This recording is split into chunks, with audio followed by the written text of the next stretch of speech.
Là, c'est la... Moi, je suis bénévole.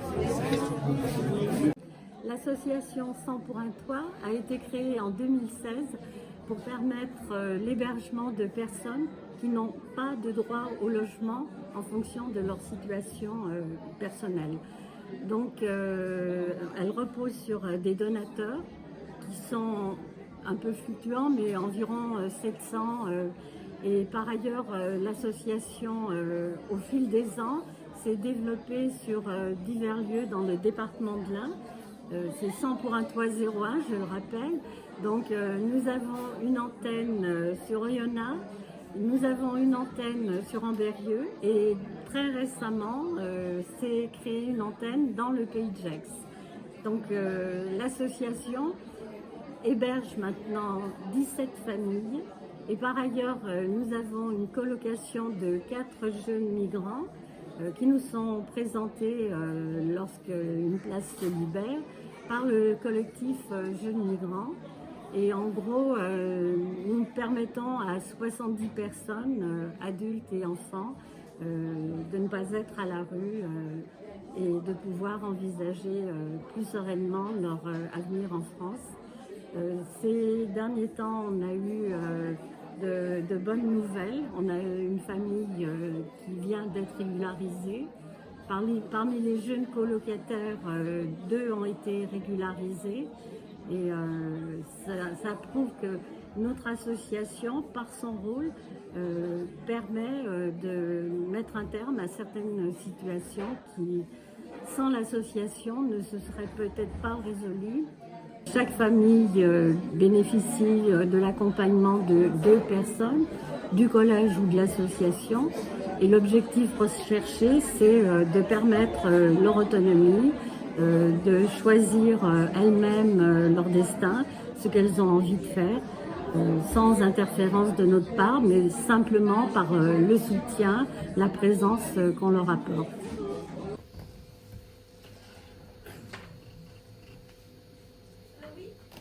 Oui, c'est moi la documentaliste, oui. Ah, c'est arrivé. D'accord, très bien. Vous l'avez mis là-bas, tout ça, vous l'avez installé là-bas. Parfait, merci beaucoup.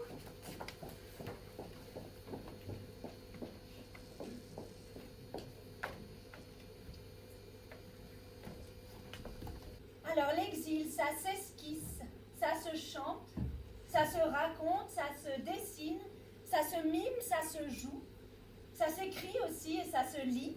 Ah oui, d'où tous les livres. Migrer, franchir des espaces, c'est une expérience indétachable de l'aventure humaine, avant même qu'on grave des frontières sur nos territoires. Un autre nom de l'Homo sapiens pourrait ainsi être l'Homo migrator. Un peu Terminator. Celui qui a osé, quoi, ou celle qui a osé renoncer au familier, prendre la route, parler d'autres langues, risquer du rejet, des conflits de loyauté en batterie, etc. Eh bien, nous accueillons des familles, enfin des foyers qui ont un problème financier, généralement passager, mais hélas de moins en moins passager, pour financer un projet qui peut être très simple comme une facture à régler ou simplement une réparation de voiture ou quelque chose de très quotidien, très familial. Ces foyers peuvent venir à l'épicerie, faire leurs courses, mais à un tarif très réduit, donc généralement au minimum 70% du tarif habituel dans les grandes surfaces, de préférence des produits de qualité. Et en plus de cette ouverture de magasin qui leur fait faire des économies pour payer, pour financer leur projet, ils peuvent être accompagnés lors d'ateliers.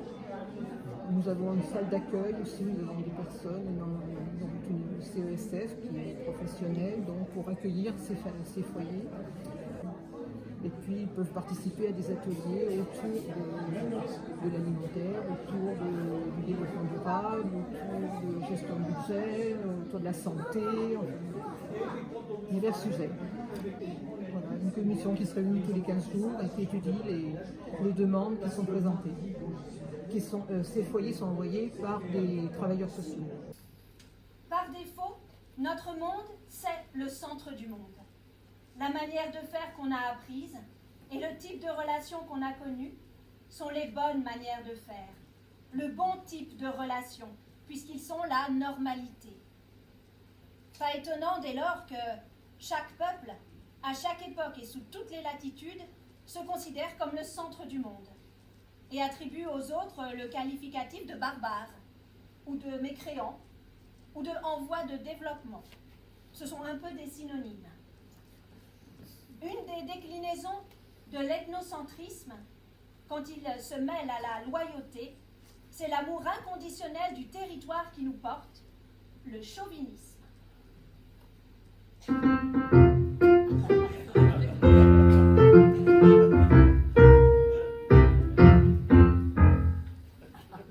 La LDH, Ligue des droits de l'homme, et en particulier la LDH Pays de l'Ain, qui intervient sur l'ensemble du département.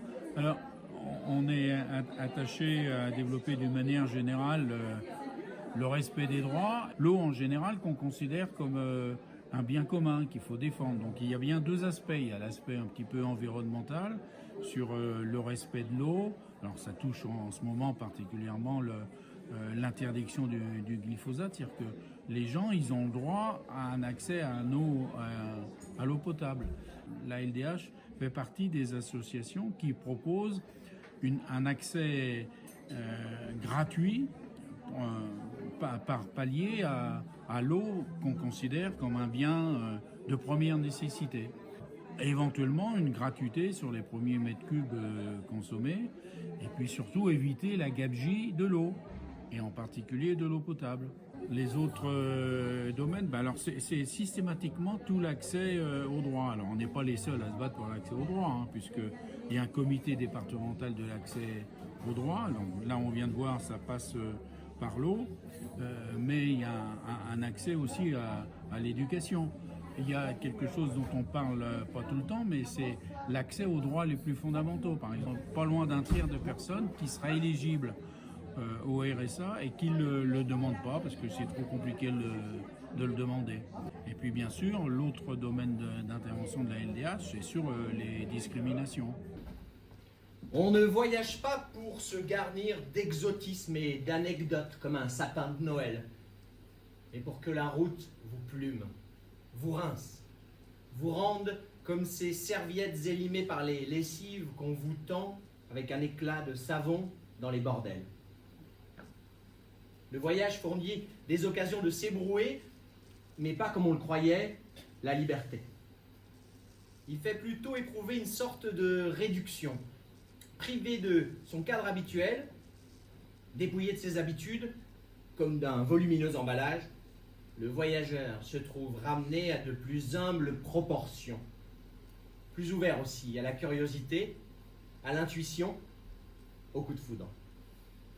GRS Welcome, c'est une association qui a pour objectif d'accueillir des personnes en demande d'asile pendant environ 9 mois afin qu'elles ne dorment plus dans la rue. Donc ces personnes sont accueillies dans des familles et elles changent de famille toutes les 6 semaines et ce sur une durée de 9 mois. Ainsi, ils auront pu rencontrer des tas de gens différents, des familles avec enfants, des familles sans enfants, des personnes âgées, des personnes jeunes, des personnes qui habitent en ville, des personnes qui habitent à la campagne. Le but étant qu'ils multiplient leurs chances d'intégration et leur réseau sera de plus en plus solide. Pourquoi un changement toutes les 6 semaines? Parce qu'il ne faut pas non plus trop user la famille et puis user le demandeur d'asile parce que lui aussi peut-être il a aussi envie de changer. Donc ça peut être un côté négatif qu'on demande à la personne exilée de faire ses valises toutes les 6 semaines, mais il y a plus de positif que de négatif. Et pour les accueillants, c'est une véritable chance d'ouvrir sa porte à l'autre. Et on signe chaque fois une convention qui va stipuler la vie quotidienne. Est-ce que cette personne va pouvoir utiliser la machine à laver? Est-ce qu'elle va partager tous les repas du soir, etc. Et puis il y a une accompagnatrice qui fait un peu le fil rouge, c'est-à-dire qu'elle va suivre la personne exilée du début jusqu'à la sortie de son réseau, de l'antenne, et même encore 1 mois après. Si vous avez envie de tenter l'aventure, il suffit d'être bien dans sa tête et d'avoir une chambre. À ce moment-là, n'hésitez pas à me contacter et je pourrai faire connaissance avec vous et vous dire tout le bonheur qu'on peut avoir à accueillir un autre. Oumar me parle du village où il a grandi. Il y connaissait tout le monde. Sa famille élargie y vivait. Grand-mère et grand-père, parents, oncles, tantes, une flopée de cousins, j'imagine. Au jardin, il faisait pousser des tomates, des mangues, des ananas et toute une variété de légumes. Son village, sa région, c'est un pays généreux et vert, apparemment loin de la désolation sableuse inscrite dans mon ignorance. À cette écoute, la première scène du film Gladiator me vient en tête. La main d'un homme qui caresse des blés aimés, dans cette lumière du soir qui magnifie la campagne. La récolte va être bonne, loin de la guerre. J'entends Oumar évoquer ce paradis, la tendresse de la chlorophylle, la douceur de l'enfance et la chaleur des siens. Et mon grand-père s'invite à son tour dans mon esprit, dans son jardin. Me revient ce noyer qu'on a planté ensemble un jour de printemps, juste à côté de ce petit ruisseau qui susurrait l'évidence du vivant. Nos paradis perdus. Et puis la guerre, le déchaînement de feu et de fer, avec force cruauté, absurde brutalité. J'imagine des décisions qui naissent dans la tête de chefs cyniques ou complètement fous. Puis la chaîne de commandement. La quête de gloire pour certains qui ont troqué leur jeunesse contre les armes, de simples soldes pour survivre parfois. Et toujours le bain de haine contre ceux-là qu'il faut anéantir, en appui sur une fable religieuse, nationaliste ou ethnique, qui s'est inscrite dans les têtes, dans les cris, les coups et les produits anesthésiants. La machine se déploie. La guerre strie ce ciel sans nuages et s'en va causer des douleurs inimaginables et meurtrir les corps, les détruire devant des survivants sidérés. Oumar cherche longtemps sur son téléphone portable avant de me montrer des batteries de missiles en action juste après un passage d'avion. Les explications sont en arabe. Je ne comprends pas les sous-titres. Le massacre dans son village a pourtant eu lieu il y a 18 ans. Mais Oumar a peut-être besoin que ce soit vu. Sans doute parce qu'il a encore du mal à croire lui-même et qu'il a besoin que ce soit cru par d'autres. Comment est-ce possible de vouloir rayer tout un peuple, le sien, de la carte d'un pays? Au cours de notre conversation, pour une fois sans interprète, le français de Guingois d'Oumar lui fait mélanger des mots dont je n'avais jamais saisi la proximité, la familiarité. Trise, me dit-il, pour évoquer la tristesse. Et j'entends stress, j'entends crise. Alors l'association Ubuntu, c'est H-U-B-U-N-T-U, Ubuntu. C'est une maison solidaire qui a pour but d'accueillir les jeunes mineurs isolés, non reçus par le conseil départemental, non encore reçus, non encore évalués par le conseil départemental, ou alors en foyer, évalués non mineurs et donc mis à la porte du foyer. Généralement pour une grande ville, alors que le recours doit être effectué sur la ville où ils ont été refusés. Donc nous, notre but, c'est de pouvoir héberger ces jeunes-là, de créer un point d'ancrage, de leur donner des cours de français, de faire fonctionner une grosse équipe de bénévoles autour pour les occuper de façon intelligente et plutôt stratégique pour leur avenir. Et voilà. On cherche également des hébergeurs solidaires parce que nous aurons un lieu où nous accueillerons entre on va dire une petite dizaine de jeunes, au maximum une douzaine, jusqu'à ce que leur recours soit fait et qu'on ait pu interpeller l'État en faisant des référés régulièrement.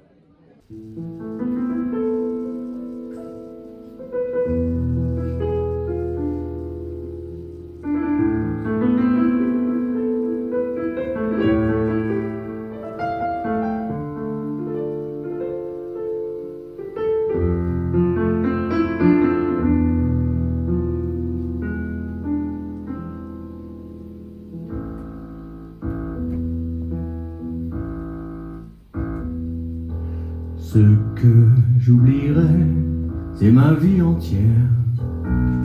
La rue sous la pluie, le quartier désert, la maison qui dort, mon père et ma mère, et les gens autour, noyés de misère. En partant d'ici, pour quel paradis ou pour quel enfer? J'oublierai mon nom, j'oublierai ma ville, j'oublierai même que je pars pour l'exil. Il faut du courage pour tout oublier, sauf sa vieille valise et sa veste usée. Au fond de la poche, un peu d'argent pour un ticket de train, aller sans retour, aller sans retour.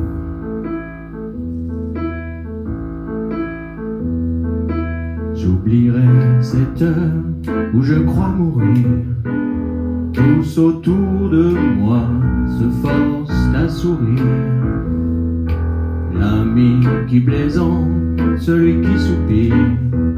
J'oublierai que je ne sais pas mentir. Au bout du couloir, j'oublierai de croire que je vais revenir. J'oublierai même, si c'est pas facile, d'oublier la porte qui donne sur l'exil. Il faut du courage pour tout oublier, sauf sa vieille valise et sa veste usée. Au fond de la poche, un peu d'argent pour un ticket de train, aller sans retour, aller sans retour.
Que j'oublierais si j'étais l'un d'eux, mais cette chanson n'est qu'un triste jeu. Et quand je les vois passer dans nos rues, étranges étrangers, humanité nue, et quoi qu'ils aient fui, la faim, le fusil, quoi qu'ils aient vendu, Je ne pense qu'à ce bout de couloir, une valise posée en guise de mémoire.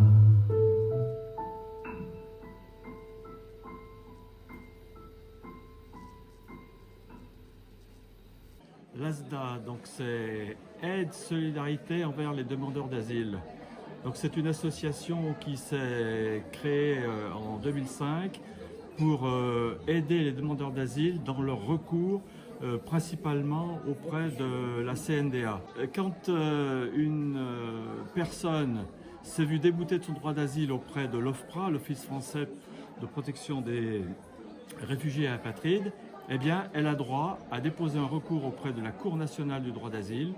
Et c'est une démarche qui est très compliquée, il y a énormément de papiers, énormément de formalités, de papiers à recueillir. Et l'ASDA, grâce à ses permanences inconditionnelles de 2 demi-journées par semaine, mardi et vendredi, dans des locaux du Secours catholique en haut de la ville de Bourg-en-Bresse, eh bien, accueille les personnes, monte les dossiers et en collaboration avec les avocats, eh bien, instruit une demande d'asile auprès de la CNDA. Nous sommes allongés dans les hautes herbes depuis plus de 2 heures, immobiles, scrutant la frontière à nos pieds. La colline est pleine d'hommes qui épient la nuit avec inquiétude. 500 corps qui essaient de ne pas tousser, de ne pas parler. 500 hommes qui voudraient être plats comme des serpents. Nous attendons. C'est Abdou qui doit donner le signal.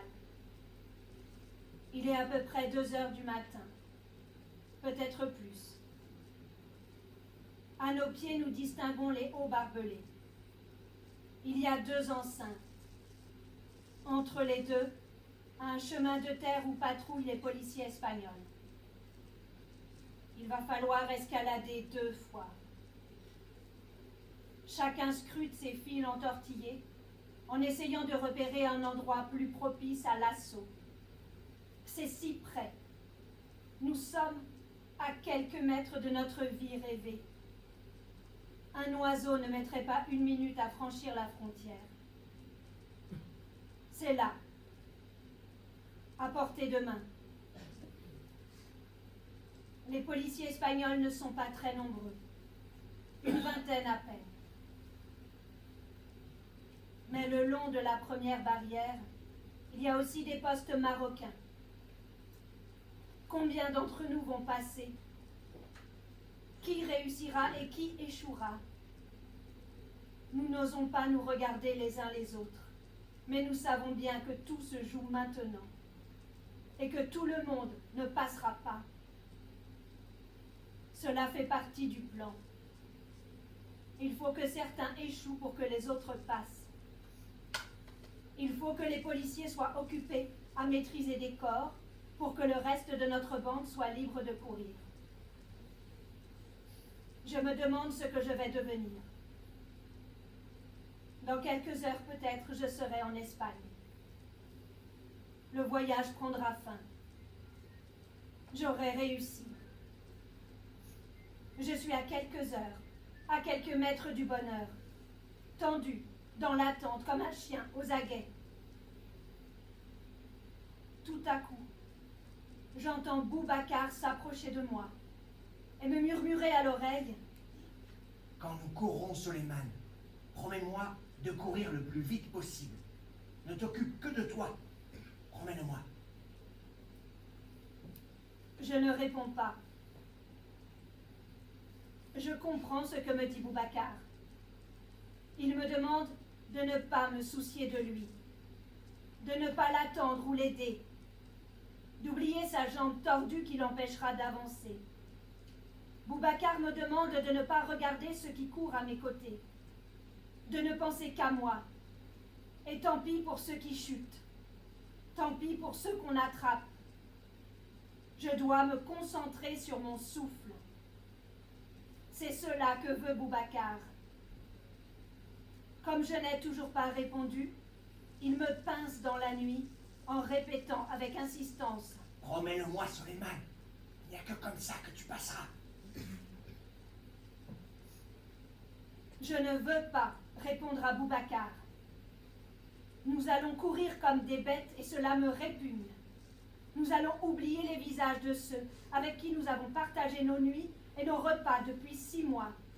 Nous allons devenir durs et aveugles. Je ne veux pas, répondre à Boubacar, mais il continue à parler et à me serrer le bras. Si tu tombes, Soleiman, ne compte pas sur moi pour revenir sur mes pas. C'est fini. Chacun court.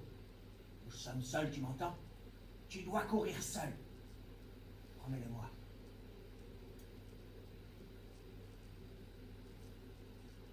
Alors je cède et je promets à Boubacar. Je lui promets de le laisser s'effondrer dans la poussière, de ne pas l'aider si un chien lui fait saigner les mollets. Je lui promets d'oublier qui je suis, d'oublier que cela fait 8 mois qu'il veille sur moi. Le temps de l'assaut, nous allons devenir des bêtes. Et cela, peut-être, fait partie du voyage. Nous éprouverons la violence et la cécité. La fraternité est restée dans le bois. Nous lui tournons le dos. C'est l'heure de la vitesse et de la solitude.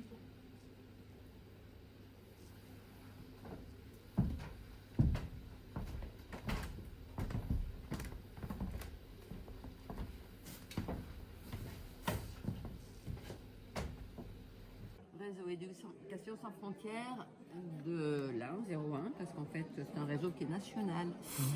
Nous, on est auprès des enfants et avec le temps qui a avancé, on est aussi auprès des familles. On travaille avec les enfants et ce qu'on leur apporte. Alors là, depuis quelques années, on leur propose quelques journées de vacances. Voilà. Oui, il y a des gens qui nous demandent des aides très spécifiques parce qu'on est, en fait, on est repéré depuis le temps, on est repéré par les établissements scolaires. Donc, il y a des établissements scolaires qui nous demandent, par exemple, de faire une aide ponctuelle pour des jeunes qui veulent faire un dossier de naturalisation. Donc, ils nous demandent et donc on met ça en place. Enfin, en tout cas, on fait partie d'un groupe. On a monté un groupe et on en fait partie maintenant d'aide à la scolarisation ou aux devoirs pour ces jeunes. Il y a quelque chose qu'on fait depuis plusieurs années, des jeunes qu'on connaît depuis longtemps et qui ont envie, en fait, de continuer leurs études, mais qui n'ont pas leur papier, donc ils ne peuvent pas être boursiers, et qui veulent continuer leurs études à Lyon. Et en fait, on crée une espèce de tontine autour d'eux, qui fait que ça leur paye, alors très peu, mais 250 ou 300 euros par mois. C'est, pour certains, cette année, par exemple, quelqu'un qui peut faire les allers-retours entre Bourg et Lyon. Voilà. Donc, ce sont nos activités principales. Voilà. Et puis, on vérifie aussi, bien sûr, que les enfants soient scolarisés.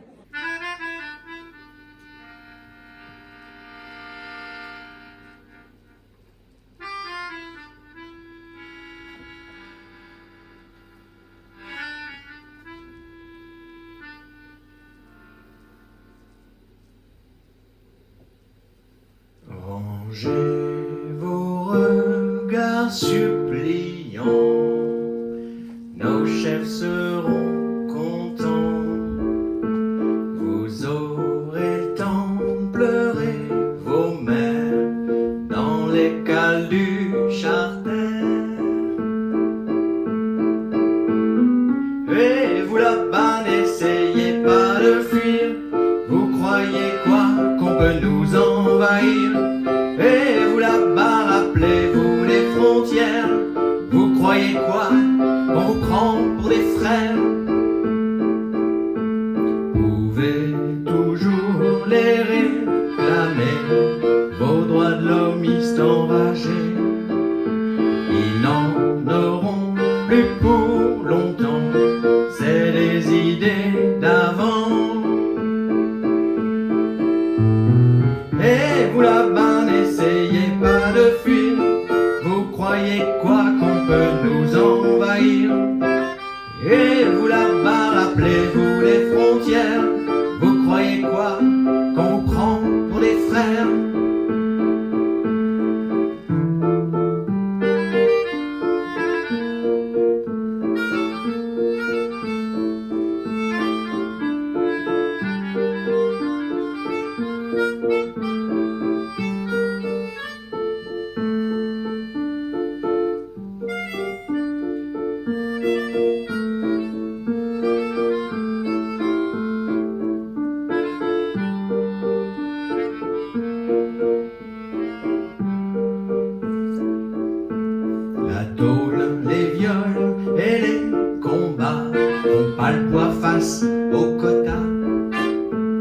des chiffres et puis du pragmatique. L'opinion aime qu'on la préserve. SOS Famille Emmaüs, nous accueillons toutes les personnes qui nous sont envoyées en principe par les travailleurs sociaux, mais qui peuvent aussi venir spontanément, lorsque tous leurs droits ont été étudiés et qu'il n'y a plus de solution et qu'il reste des dettes et que l'assistante sociale n'a plus de possibilité d'aide. Il faut apporter beaucoup d'écoute, beaucoup de patience et ça, nous avons eu quand même, Emmaüs France est toujours là pour nous épauler, bien sûr. Nous pouvons faire aussi des avances, c'est surtout notre cœur de métier. Nous faisons des avances sans frais, sans intérêt, parce que nous ne sommes que des bénévoles, nous ne sommes pas une banque. Et les avances sont toujours versées aux créanciers.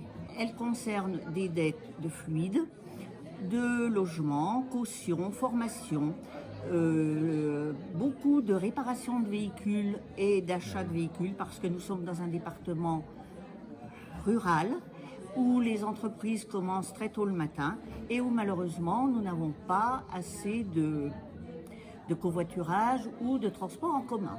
Si vous voulez, le nom d'Emmaüs est très porteur et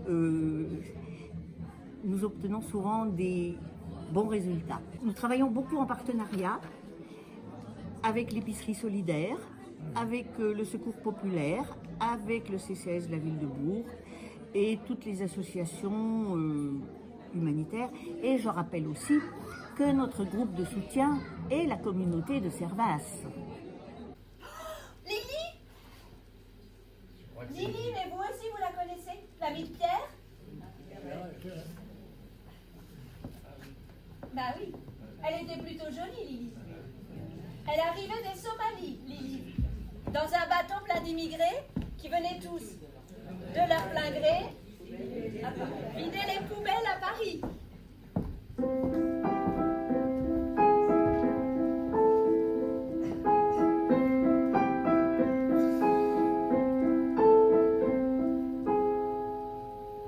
Bah, elle croyait qu'on était égaux, Lily.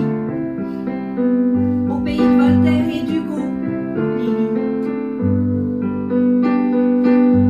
Mais pour Debussy, en revanche, il faut deux noirs pour une blanche.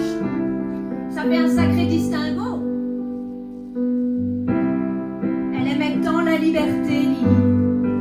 Elle rêvait de fraternité, Lily. Un hôtelier, rue Secrétan, lui a précisé en arrivant qu'on ne recevait que les blancs.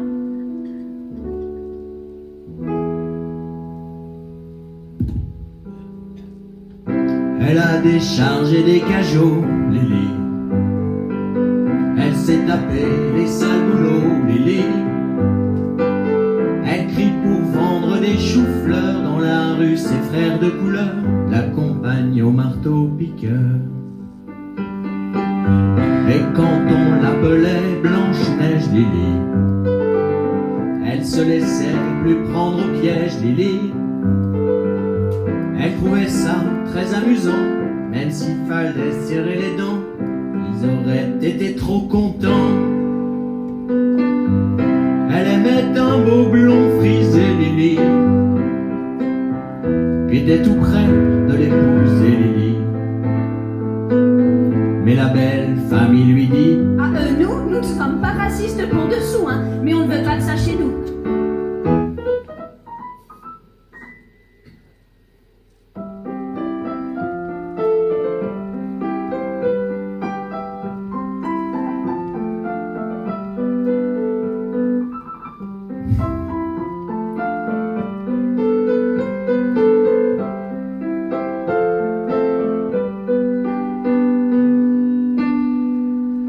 Mais dans ton combat quotidien, Lily, tu connaîtras un petit peu bien, Lily.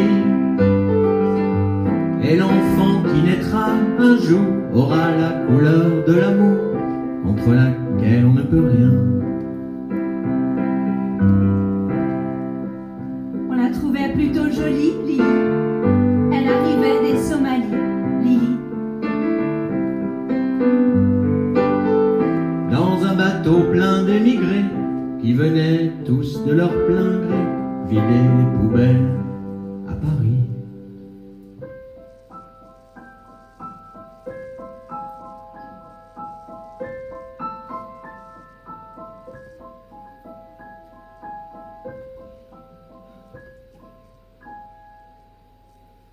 le fait qu'il y ait des gens qui ne puissent pas, qui sont pauvres, c'est déjà une violation des droits humains et que Annecy a intégré dans son mandat. C'est tous les pays du monde puisqu'Annecy est un mouvement international, donc mondial. On est à peu près 7 millions de personnes. Il y a des enquêtes qui sont faites déjà. Ensuite, il faut alerter les gens et ensuite essayer de faire agir les gens. Donc contre toutes les violations des droits humains et la pauvreté en est une. Et puis également, on a une action aussi pour tout ce qui concerne tous les migrants. Pratiquement tous les pays du monde, les droits des migrants sont mis à mal. Il y a un projet de loi sur l'immigration. On va essayer on rencontre nos députés, sénateurs par exemple, pour leur faire prendre conscience de tous les problèmes qu'il y a et de notre volonté de faire respecter ce droit. Alors, je vous ai interrompu. Vous aviez fait? Oui, j'ai fait 6. 6. Ah, attendez, 6, c'est la pub. Eh oui, messieurs, dames, voici l'étranger. Pour un investissement modique, il vous rapportera bien des services, parmi lesquels tout type de travaux salissants, la livraison de repas à domicile sur des vélos sans lumière, même en hiver. Oui, pardon. Oui, effectivement, la fouille des sacs à l'entrée des grands magasins fait également partie des services proposés par l'étranger. Absolument, monsieur, la toilette des anciens dans nos EHPAD est une prestation que l'étranger peut également vous offrir et pour pas très cher. Comme vous le voyez, messieurs, dames, l'étranger est décidément multitâche. Et ça n'est pas fini. En plus de toutes ces actions ingrates que les autochtones n'ont par conséquent plus besoin d'effectuer par eux-mêmes, l'étranger possède une autre option. Monter en série sur tous les modèles. C'est l'option du bouc émissaire. Eh oui, messieurs, dames, il est très facile de considérer l'étranger comme responsable d'à peu près tout ce qui dysfonctionne dans une société. Ça permet de se réunir autour d'un ennemi commun, d'éviter les conflits internes, et ce faisant, de détourner l'attention d'enjeux plus sensibles, tels que la corruption à grande échelle, l'évasion fiscale, l'inaction face à la catastrophe climatique. Alors, n'attendez plus, messieurs, dames, il y a en ce moment des promotions spéciales crise, car, vous le savez, il n'y a pas mieux que la colère pour tenir tête à la peur. Voire conditions d'achat dans les programmes politiques participants. Le CCFD Terre Solidaire, c'est une ONG nationale dont on a une antenne sur Bourg. Le principe du CCFD Terre Solidaire, si on peut dire, la mission, c'est de soutenir des projets de développement dans les pays du Sud et les pays d'Europe de l'Est, qui sont initiés par les gens eux-mêmes là-bas, par les associations, par les communautés, etc. Le CCFD Terre Solidaire ne va pas là-bas, il n'y a pas d'expatriés français là-bas, mais il a des chargés de mission qui suivent les projets là-bas. Sinon, il a un réseau de bénévoles parce qu'il y a le soutien des projets, mais il y a aussi toute la conscientisation et la sensibilisation à la solidarité internationale chez nous. Et puis il y a aussi toute une action de plaidoyer auprès des élus, des acteurs économiques, pour essayer de faire changer les choses. Le CCFD Terre Solidaire n'a pas vraiment d'action en France pour accueillir les migrants, mais il soutient beaucoup d'associations dans des pays tels que la Tunisie, la Roumanie, pour des associations qui travaillent à l'accueil de migrants là-bas. On travaille pour le développement, c'est le refus de la misère aussi. Et le CCFD Terre Solidaire son premier axe, c'est la lutte contre la faim et la malnutrition.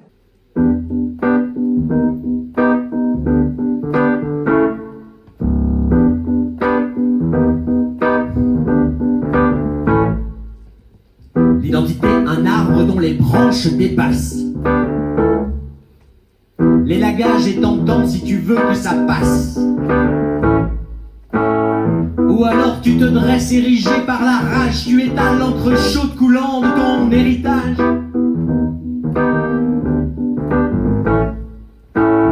Dilue ce que tu es dans le bain des attentes, au risque qu'au fond de toi quelque chose ne mente.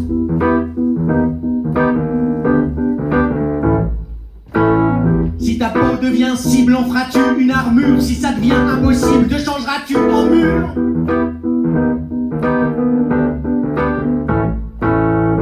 L'identité, un arbre dont les branches dépassent. L'identité, un arbre dont les branches dépassent.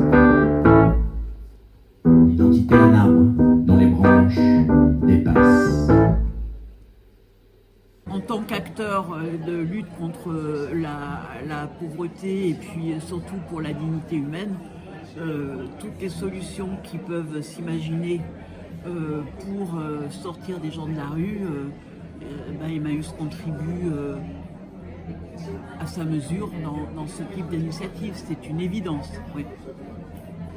Alors Emmaüs a été effectivement initié sur l'idée que non seulement il fallait apporter aux personnes sans toit non seulement un toit mais une raison de vivre, et que socialement, pour se reconstruire individuellement et socialement, l'activité est importante. Et donc la phrase fondatrice de l'abbé Pierre, c'est « Viens m'aider à aider ». Emmaüs, c'est une solution d'hébergement. Les personnes, quand elles poussent la porte à Emmaüs, c'est surtout pour venir trouver un abri. Et puis, petit à petit, elles deviennent, au fil du temps, compagnes ou compagnons. La visée n'est pas l'insertion. La visée, c'est de faire communauté et de faire ensemble. Qui qu'on soit, quelle que soit sa capacité de travail, ou sa capacité intellectuelle, ou ses capacités psychiques, on apporte ce que l'on peut à la communauté, et on est lié par ce qu'on appelle un lien d'appartenance qui donne effectivement à chacun ce qu'on appelle une allocation d'appartenance. Que Paris est beau quand chantent les oiseaux, que Paris est laid quand il se croit français, que Paris est beau quand chantent les oiseaux, que Paris est laid quand il se croit français.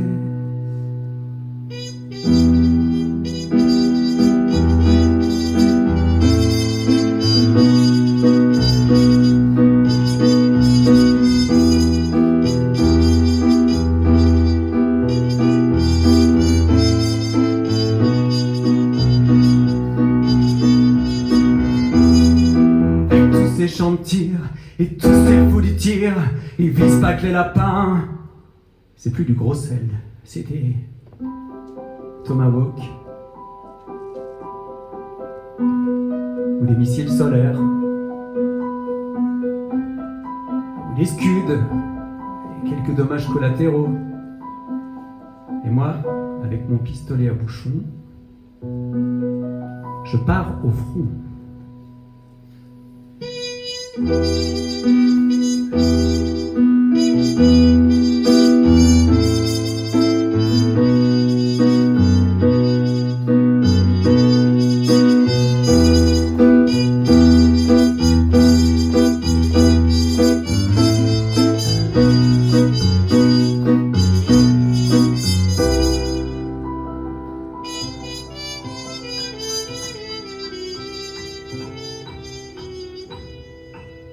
Bourg et Solidarité, c'est une association qui a été créée en 2017. Son objectif, son but est de soutenir, de faire de la distribution et de la préparation de repas chauds pour nos bénéficiaires.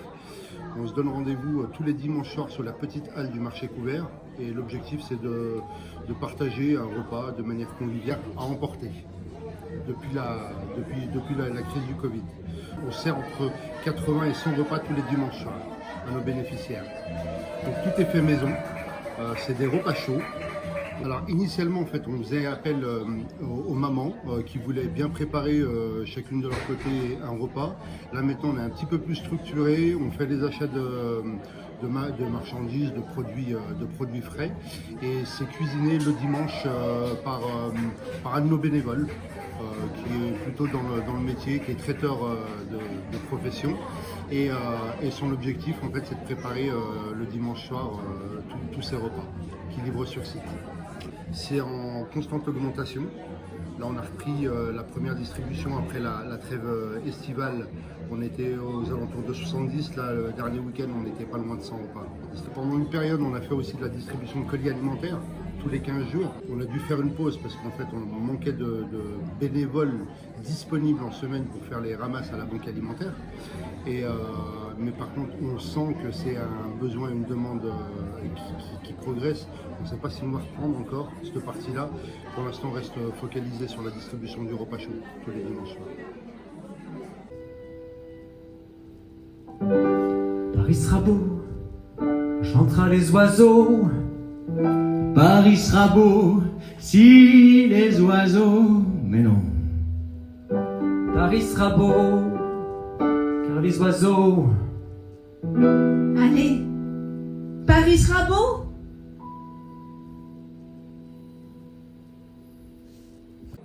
Le secours populaire, c'est l'accueil inconditionnel. Et on est multi-aidant parce que on rentre au secours populaire par l'alimentaire. Parce que c'est la première chose, hein, c'est quand même la chose initiale pour vivre quand même. Hein. Mais après, il y a quand même un éventail de propositions assez extraordinaire. C'est la culture, les enfants, les vacances, l'aide, l'initiation aux Français, tout ce qui est humain. Notre devise, c'est tout ce qui est humain est nôtre. L'alimentaire, c'est directement. La culture, c'est directement. Voilà. Mais après, ce qu'il y a, c'est on redirige les gens vers les aides qui existent et on essaye de connaître un petit peu tout ce qui peut les accueillir et les envoyer vers informer les gens qu'il y a une boutique sur Bourg parce que tout le monde ne le connaît pas, tout le monde est surpris. Et j'ai amené les horaires aujourd'hui pour qu'on puisse savoir qu'il y a une boutique où on peut. Alors, quand on dit qu'on ne vend pas, on demande une participation solidaire, voilà, qui est minime. Et on peut aussi quand même donner les vêtements si les gens en ont besoin. Sinon, on ne peut pas payer. Et s'ils ne peuvent pas donner quelque chose, ils ne donnent pas. On ne refuse pas l'aide, même minime. Quand on parle de culture, à notre avis, c'est quand même vital aussi. Hein. Voilà, parce que c'est vrai qu'on commence. C'est pour ça que je dis que l'entrée, c'est par l'alimentaire, qui est bon, la base quand même de tout le reste, est quand même très important pour nous aussi. Eux, c'est nous. Qui est-il, cet autre? Un réfugié déjà. Des dizaines de milliers. Des centaines de milliers. Des millions de réfugiés. Qui venaient ici. Chez nous, en France. Au début du XXe siècle, sont venus des Juifs d'Europe centrale qui fuyaient les persécutions. Puis dans les années 1915, sont venus les Arméniens, qui fuyaient les massacres turcs. Puis dans les années 1920, sont venus des Russes qui fuyaient leur révolution. Puis dans les années 30, sont venus des Espagnols, qui fuyaient le franquisme et la guerre. Des Italiens du Sud, et des Polonais, qui fuyaient la misère. Puis dans les années 1950, les ont rejoints des Portugais. Puis dans les années 1960, les années de la décolonisation, sont venus des Algériens, des Tunisiens, des Marocains. Et des Africains d'Afrique occidentale. Puis, au milieu des années 70, sont venus des Chiliens, des Argentins, des Brésiliens, des réfugiés d'Amérique latine qui fuyaient leur dictature. Puis, dans les années 80, après la guerre du Vietnam, sont venus des Vietnamiens. Des Cambodgiens. Et aussi des Chinois qui commerçaient au Vietnam. Puis, dans les années 1990, sont arrivées des victimes des guerres de l'ex-Yougoslavie. Bon, on en oublie bien sûr, hein. On oublie les Grecs martyrisés par leurs colonels. Les Libanais éparpillés par leur guerre. Les Kurdes chassés d'un peu partout. Les affamés des grands pays désertiques. Tous ces gens, nous les avons accueillis pourtant, en raisonnant notre instinct de conservation. En lui expliquant, par exemple, que l'autre peut devenir une aide à son tour. Un soutien à son tour.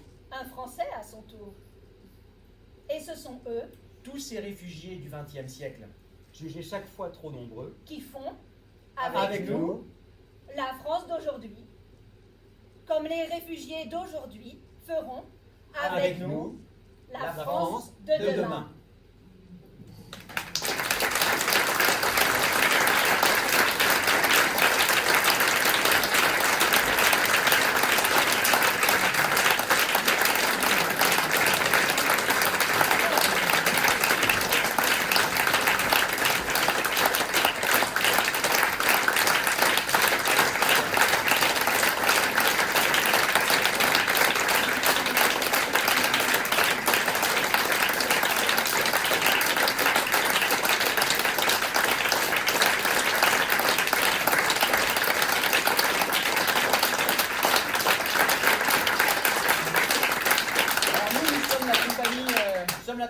entre autres, et nous venons de Grenoble, et la bibliothécaire n'était autre que Anne-Sophie Galinier.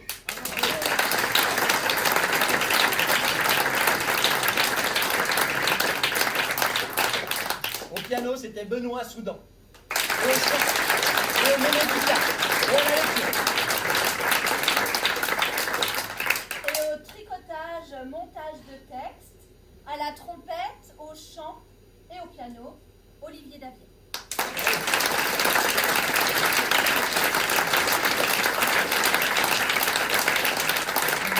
la régie, on remercie Waco et Gaëtan. Oui. Le public ce soir, vous êtes acquis dans la grande majorité. Est-ce que vous avez eu l'occasion de présenter cette pièce à un public plus diversifié? Est-ce qu'on a déjà joué devant des non-convaincus? Alors ce spectacle est très frais et très neuf. Hein. On a une version précédente qu'on a joué 2 fois sur un autre format avec plus de musiciens, etc. Et donc là c'est la première de cette version-là, la première avec Benoît. L'autre spectacle, on a eu l'occasion de le jouer dans des milieux qui étaient... Enfin, le vecteur d'arrivée jusqu'à la salle de spectacle était moins évident que ce soir. Et on s'est rendu compte, et c'est là où ça nous a fait plaisir, parce qu'on imagine bien qu'un spectacle comme ça, celui-ci ou l'autre, ne vont pas forcément toucher des gens très convaincus de la nécessité de se débarrasser de tous ces envahisseurs, quoi. Par contre, entre des gens comme vous et nous, et ceux qui sont convaincus de cette nécessité-là, il y a plein de gens qui ne savent pas trop, quoi. Et qui regardent CNews, qui appartient quand même à un milliardaire d'extrême droite, etc. Enfin, ils sont bombardés d'autres éléments. Et du coup, peut-être que ces personnes-là, si on arrive à les mettre face à d'autres éléments, on va participer à complexifier la pensée, au moins. Mais c'est un vrai défi. Comment on fait pour venir des gens dans des endroits qui ne leur correspondent pas a priori? Donc, c'est par d'autres biais. Une fois, on a joué pour une chorale qui n'avait rien à voir avec ça, mais avec qui on avait des liens familiaux, etc.